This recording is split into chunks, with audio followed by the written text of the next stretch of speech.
welcome you to our Congressional Defense and Foreign Policy Forum. Please enjoy your lunch and help yourself to anything you might need during the program. I know you all are very busy, and so I'm especially appreciative of you taking the time to be here for this very, very timely program. For those attending the forum for the first time, these forums began in the 1980s as a way to bring expert speakers to Capitol Hill to discuss critical topics in a bipartisan collegial atmosphere. And as we promised, we have an expert speaker to address a critical topic and a very bipartisan collegial atmosphere. One thing to note, there are a lot of media here, so I would ask during the question and answer period if you would preserve that for the congressional staff because of their limited time constraints on their schedules.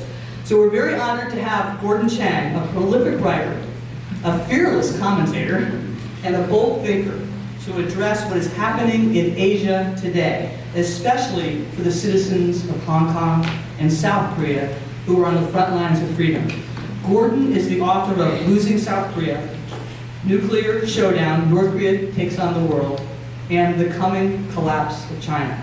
He is a columnist at the Daily Beast, and his writings on China have been featured in numerous newspapers, from the New York Times to the Wall Street Journal.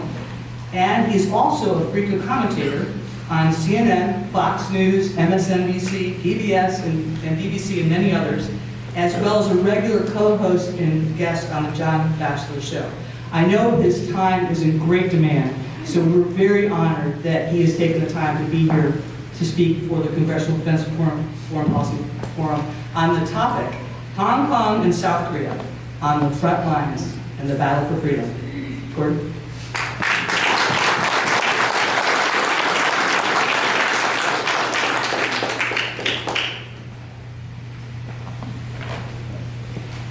I am very honored to be here, Suzanne, so thank you so much. And thank you to everyone for coming. In Hong Kong and South Korea, people are fighting for their freedoms and for their societies, but they also are on our front line, protecting us. How so? Well, I'll explain. The explanation begins in Hong Kong, where almost nightly there's a clash of two armies. One of them dressed in green, in full riot gear, of course they're the police. The other is irregularly clad in black, the youthful protesters. Why do we have these clashes? Well, it's because the People's Republic of China, Beijing, has reneged on promises.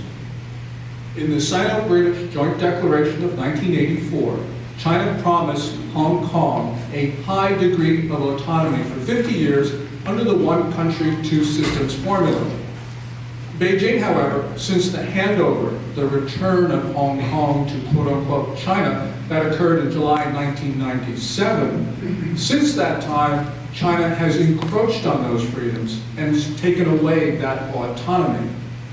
China's attempt to prematurely seize control of Hong Kong, therefore, is the direct and the primary cause of the marches, the protests, and the disturbances that we have seen since April, but especially since the middle of June.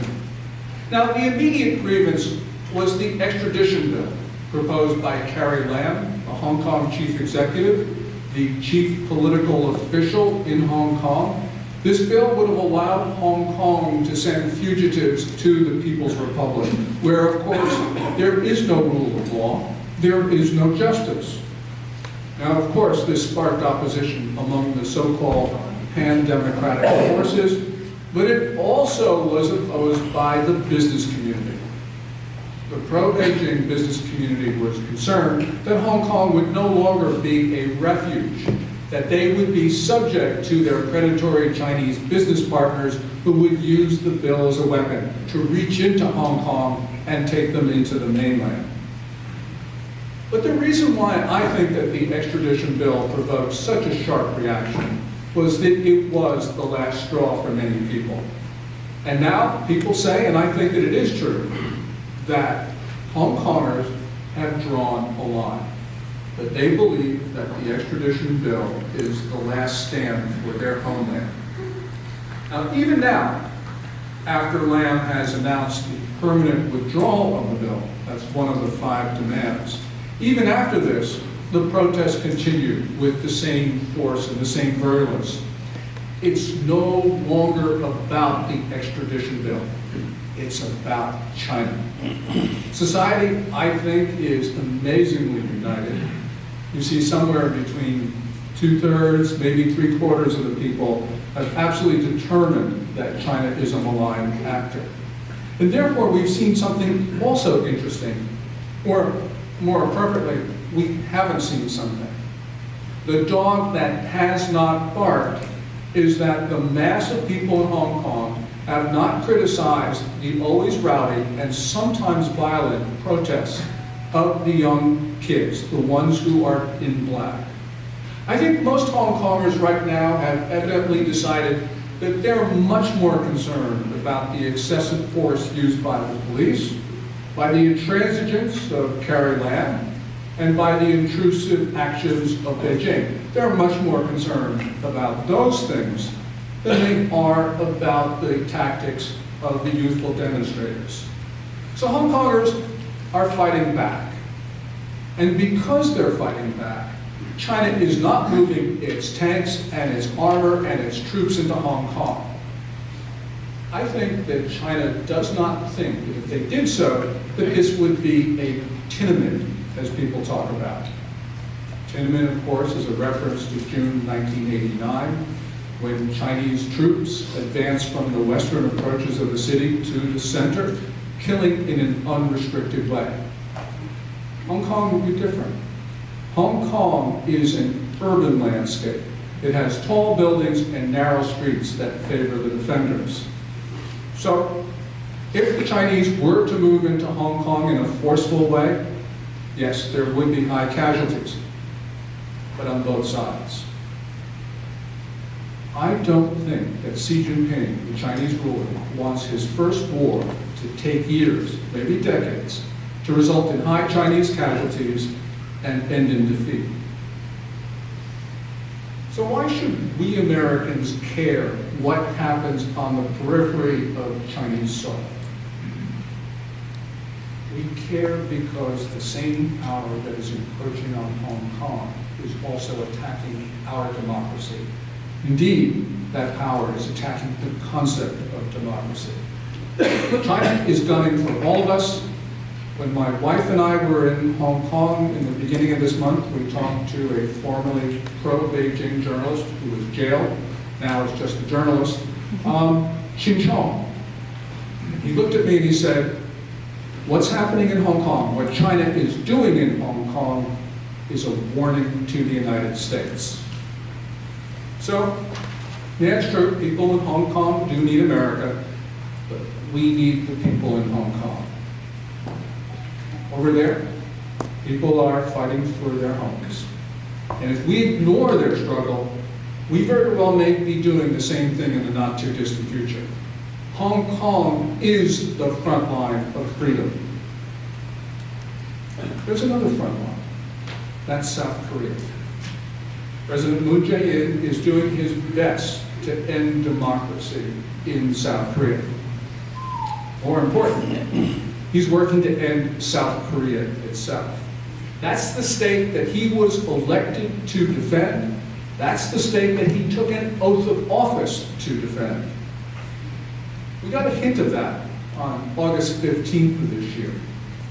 This was supposed to be the 71st anniversary of the founding of the Republic of Korea, 1948. He gave an address to the nation, but he managed to not talk about the state that he leads. Instead of talking about the 71st anniversary of the founding of South Korea, he talked about the centenary of the founding or the proclamation of the provisional government of Korea. That never existed. In 1919, Korea had already been annexed by Japan. So why did he do this? Why did he talk about the provisional government? Well, the provisional government intended to govern all of Korea. And Moon Jae-in is a Korean nationalist, not a South Korean one. His goal is the unification of Korea. It's no surprise then that during his summits with Kim Jong-un, the North Korean ruler, Moon has emphasized the union of the two Koreas. Now, since the division of the Korean Peninsula in 1945, every Korean leader, North and South, has advocated unification. But Moon appears to be the first Korean leader since then to accept the unification proposals of the other side, and he's doing his best to achieve that unification as quickly as he can. Now, to pave the way for the unification of the two Koreas, he is trying to make South Korea's form of government compatible with the North's. Most fundamentally, Moon's Democratic Party of Korea in 2018 tried to amend the Constitution of the Republic. They tried to remove the notion of quote-unquote liberal from the concept of democracy. Fortunately, Moon failed in this effort. Now, the South's conservatives, the opposition, turned back that effort, but Moon has kept on trying. His Ministry of Education has been trying to change the textbooks, trying to take out this concept of liberalism. They have succeeded in part because in the textbooks for the middle school, as my great friend Tara O has pointed out, they did delete the word freedom. Remember, North Korea thinks it's democratic. So if South Korea is a democracy, but it's not liberal, it's not free, well, then it looks a little bit like North Korea, in at least theoretical terms. Moon Jae-in, after all, what's the name? What's the formal name of the state that he leads? It's the Democratic People's Republic of Korea. So, Moon's party is also democratic, but Moon's party is leading the charge against democracy in the South. Moon Jae-in, 19th President of the Republic of Korea, is determined to be its last one. And Moon Jae-in, whose family for more than 7 decades has tried to absorb South Korea, well, he pretty much agrees the same thing. Therefore, we need to talk about one day, April 15th, 2020. On that day, there will be National Assembly elections. All 300 seats in South Korea's unicameral legislature are up for grabs. There's a lot of reasons why that election is important, but let me focus in on one of them. That's the amendment of the Constitution of the Republic of Korea. Under Article 130, the President can propose amendments to the Constitution. Article 130 also provides that proposals to amend the Constitution must receive at least 2/3 of the votes in the National Assembly. After that, it goes to a popular referendum. In that popular referendum, only a simple majority of the people of South Korea have to approve. Moon, as unpopular as he is, could very well get that simple majority because, after all, he is counting the votes. So, the most important thing for job one, the most important thing for the opposition in Korea, those who want to preserve their democracy, is to make sure that they take back control of the National Assembly. The main opposition party, the Liberty Korea Party, currently holds 110 of those 300 seats. Some small conservative parties hold a scattering of others. It's important then that they actually get at least 100 seats, and hopefully more. We know that if they don't, Moon's party, the Democratic Party of Korea, Minju, will try to amend the Constitution. April 15th, therefore, is do or die, now or never, and it's now also a time to safeguard rights, democracy, and freedom in the Republic of Korea. Since becoming president in 2017, Moon has tried to return South Korea to a more authoritarian style of governance. He has, for instance, taken control of the big broadcasters to reduce the airing of dissenting views and also to permit views that promote North Korea's. To control his messaging, Moon has also gone after social media to prevent what he calls social discontent, social distrust. His party, Minju, has gone especially after YouTube, which has become a primary forum for opposition voices. They've tried to enact censorship laws, but they don't really need to enact those laws because Minju's has tried to pressure YouTube. They've done this in a number of ways, starting, for instance, a tax evasion investigation immediately after YouTube refused to take down 104 videos put up by conservative voices in South Korea. Moreover, Moon has been relentless, using the National Police Authority to investigate those whose views that Moon has found to be discordant. You don't need to be factually incorrect to be the target of a police investigation. More than 70 South Koreans are now being investigated, some of them journalists, because they started to question where Moon was during 5 hours this April when the wildfires in the eastern portion of the country were raging. And don't even think of mentioning the Gwangju massacre of 1980, unless, of course, you accept Moon's narrative. So it's not a good idea in the South Korea of 2019 to criticize what Moon calls the May 18th democratization movement. You certainly don't want to use what he calls preposterous marks, and it's a sin. It is a sin to mention that North Korea might possibly have had a hand in those disturbances. And now, with the appointment on the 9th of this month of the controversial figure Cho Cook, possibly corrupt, but certainly in favor of North Korea, he was justice minister, this is going to make the situation in the South even worse. Moon's government has also sought to silence other critics, especially defectors from North Korea. He doesn't want their voices to talk about the horrific nature of the regime. Also, we're starting to see what some conservatives call a quote-unquote reign of terror. Radicals in Seoul have been putting up wanted posters for North Korean defectors, putting their lives in danger. They now criticize North Korean defectors as quote-unquote scum. The now notorious Baekdu group, along with its associated flower wave, have openly and with impunity challenged critics of the government, those who criticize North Korea. They are dangerous. They have invaded into classrooms to shout propaganda. They intruded into the offices of Daily NK, which is a news site in Seoul. They have actually broken into the offices of a human rights organization to disrupt its functions.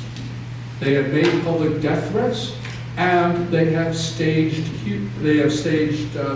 plays in Seoul showing mock arrests, people bound with rope, and they've scuffled with police. No surprise then that many people in the opposition think that free democracy is on the verge of collapse, especially something that we saw in the September 4th, 2018 statement.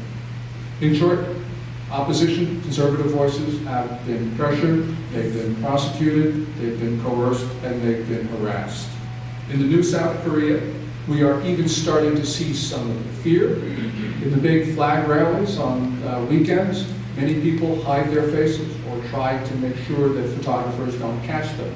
They are concerned about retribution from the government. Wasn't supposed to be this way.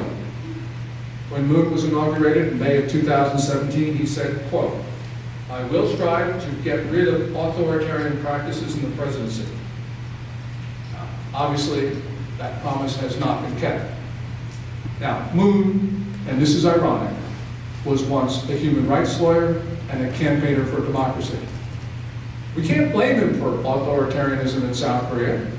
That's been there from the start. Started with the first president, Syngman Rhee. We saw it during the strongman, Park Chung-hee, and of course, two generals turned president, Chun Doo-hwan and Do Tae-woo. But nonetheless, we also saw in succeeding administrations a move to democracy and liberalization.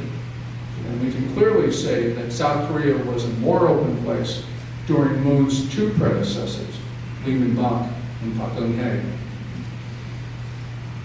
So let's be clear about what's occurring in South Korea now.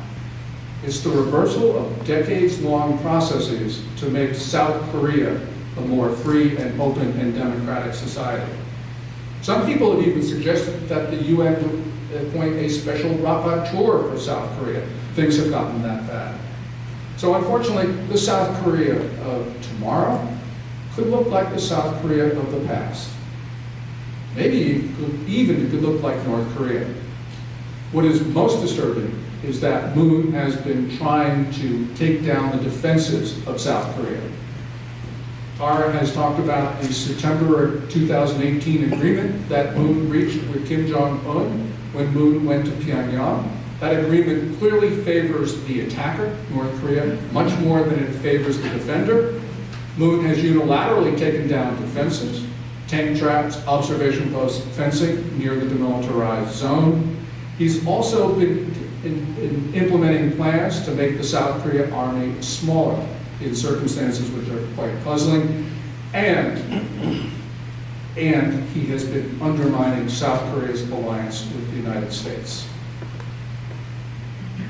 There's one country that has pledged to the defense of South Korea. It is the country that rushed to South Korea's defense after the North Koreans crossed the 38th parallel on June 25th, 1950. It is the one country that has 28,500 forces in South Korea now. It is the United States of America. Most people in South Korea support the alliance. This was made clear by an Asan Institute Council on Foreign Relations poll, which was released in January. It doesn't matter what most people in South Korea think. They don't count politically in the new South Korea. What matters is what one person thinks. That person's name is Moon Jae-in. He has allowed his senior officials to mischaracterize the American alliance to inflame opinion. He has made it difficult for the United States to maintain its one battery of the Terminal High Altitude Area Defense System. And going behind the back of his only ally and protector, he came to an agreement with the Chinese Foreign Ministry late in October 2017. The infamous 3 no's. No to more emplacements of THAAD batteries. No to South Korean participation in ballistic missile defense. No to a tripartite alliance with the United States and Japan. Now, these negative covenants, made without us, they undermine our ability to defend the South.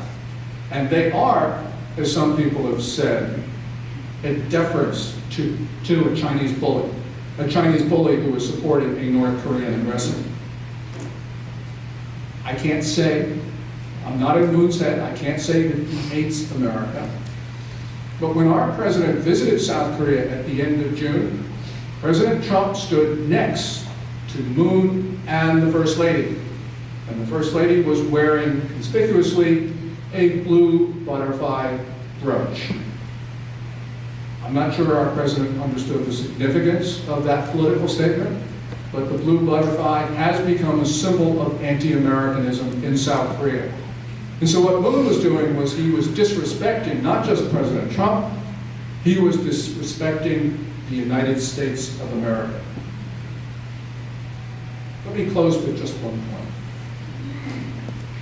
In recent months, Moon has been whipping up anti-Japan sentiment.